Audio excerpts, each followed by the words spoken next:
Ferrari concluded the 13th Formula One race weekend of the 2025 season in the best possible way. Charles Leclerc secured a well-deserved podium finish after delivering a very solid and consistent race, while Lewis Hamilton executed a strong recovery drive and finally showed a promising connection and growing understanding with the Ferrari SF-25 racing car. The Ferrari team brought two different rear-wing configurations to the challenging and iconic Spa-Francorchamps Grand Prix, as we exclusively reported in detail during the last week. The need to validate the technical updates introduced by Ferrari was essential to fully understand their impact on the car's overall performance and reliability. Testing these upgrades on track allowed the Maranello team to gather crucial data and feedback, helping engineers refine the setup and make informed decisions for upcoming races. This process of validation ensures that the updates not only improve speed, but also maintain consistency and drivability under different race conditions. But did the revised suspension kinematics and geometry work as intended? Providing a perfect and definitive answer without direct access to the official data from the Ferrari team is not a simple task. However, by carefully analyzing the behavior of the racing car during on-track sessions at the Circuit de Spa-Francorchamps in Stavelot, we were able to form a clear and well-founded opinion. This technical view is further supported by the insightful statements of Ferrari's team principal Frédéric Vasseur. The French is apparently confirmed to remain in charge for the next Formula One season, but we will discuss this in a different article. Meanwhile, Fred Vasseur explained that some of the updates have the ability to deliver immediate performance gains. Other updates, however, require a more detailed process of adaptation that involves adjustments related to the braking system, ride height settings, and generally the overall balance of the racing car. Obviously, the new sprint race format did not make Ferrari's task any easier, as they had only 60 minutes of track time to work with and were unable to fully optimize the performance of the revised pull rod suspension setup. This limitation was confirmed on Saturday when the group of highly skilled engineers and technicians, led by Loic Serra, made targeted adjustments to the car. These modifications ultimately worked well, providing the Italian racing team's car with a significantly broader range of competitiveness. Charles Leclerc fully seized the opportunity during the qualifying session, delivering his absolute best performance. Lewis Hamilton, however, was less precise and somewhat nervous, which led to his elimination for the second time in Q1 of the qualifying session. Patience will be necessary. At least over the full race distance of 300 kilometers, Lewis Hamilton demonstrated that the updates applied to the SF-25 racing car are indeed beneficial and represent a positive step forward. The French team principal therefore views the Spa-Francorchamps race weekend positively, although he believes that the aerodynamic and mechanical package will be further maximized and refined at the upcoming Hungarian Grand Prix in Budapest. The Hungarian circuit is completely different from the Belgian track, with a variety of different factors that can be addressed and fine-tuned more calmly thanks to the availability of 3 free practice sessions. This represents another challenge that Ferrari's team from Maranello believes it can confidently tackle correctly right from the start of the weekend. McLaren and Red Bull Racing sought the best possible expression of their respective aerodynamic and mechanical packages by successfully nailing the optimal level of setup for their cars. On the Red Bull RB21, different paths were taken partially due to changing weather conditions, including rain, which led the team to switch to a lighter and less aggressive setup following the sprint race.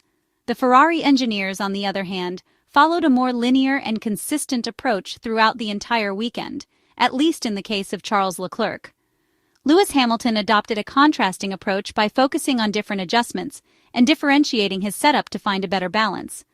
In the end, due to the considerable number of laps completed with a wet floor and changing conditions, the correct decision was made by Ferrari to equip the SF-25 with the new rear wing specification.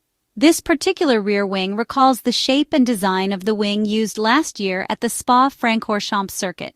However, there are some notable differences introduced to adapt the wing to the levels of flex and deformation allowed by the FIA following the recent technical directive, under which various regulatory constraints are strictly enforced. By observing detailed images from Spa-Francorchamps during the race weekend, it is noticeable how the main plane of the rear wing is significantly less loaded aerodynamically, even though it originates from the 2024 version, where only minor changes exist specifically in the rear section of the wing. This strategic move allowed Ferrari to save a considerable amount on budget costs, not only in terms of production expenses, but also regarding the timing and logistics involved in manufacturing new parts and the pure technical development of the car's aerodynamic components. Among the dense forests of the Ardennes region, two different versions of this rear wing were present during the race weekend. One version additionally featured a nolder or small aerodynamic flap on the trailing edge of the wing. Aerodynamically speaking, the primary goal was to increase vertical downforce by a few percentage points while only slightly increasing drag or aerodynamic resistance. This solution ultimately convinced Ferrari and helped the Maranello team achieve the targeted goal they had estimated, to be the best performing team after McLaren during the Belgian Grand Prix at Spa-Francorchamps. During his traditional post-race media briefing, Vasseur emphasized the importance of refining the new aerodynamic package and confirmed that the early debut of the rear suspension at Spa was intended to better prepare for the upcoming race weekend in Budapest.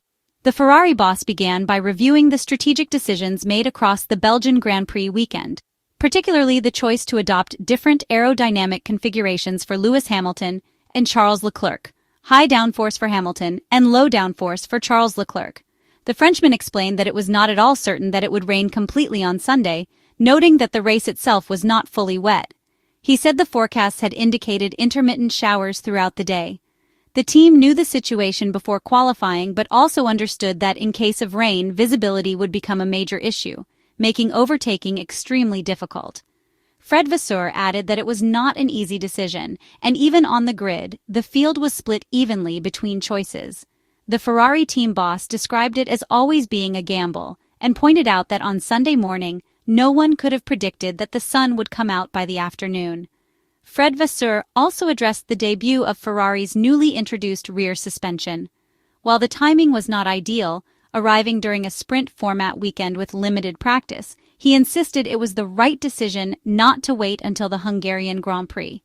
Vasseur admitted that the team still needed to fine-tune everything, acknowledging that it was never easy to introduce a major update during a sprint weekend. He explained that running full race simulations on Friday was nearly impossible, except for about 4 laps, which made gathering sufficient data difficult. Nevertheless, he believed it was better to bring the update to Spa in order to prepare more thoroughly for the next race. The Frenchman clarified that some updates deliver immediate performance gains, while others require more calibration. Vasseur said there were updates that worked from the very first lap, whereas others needed refinement to understand how they interacted with other variables such as the braking system, ride height, and overall car balance.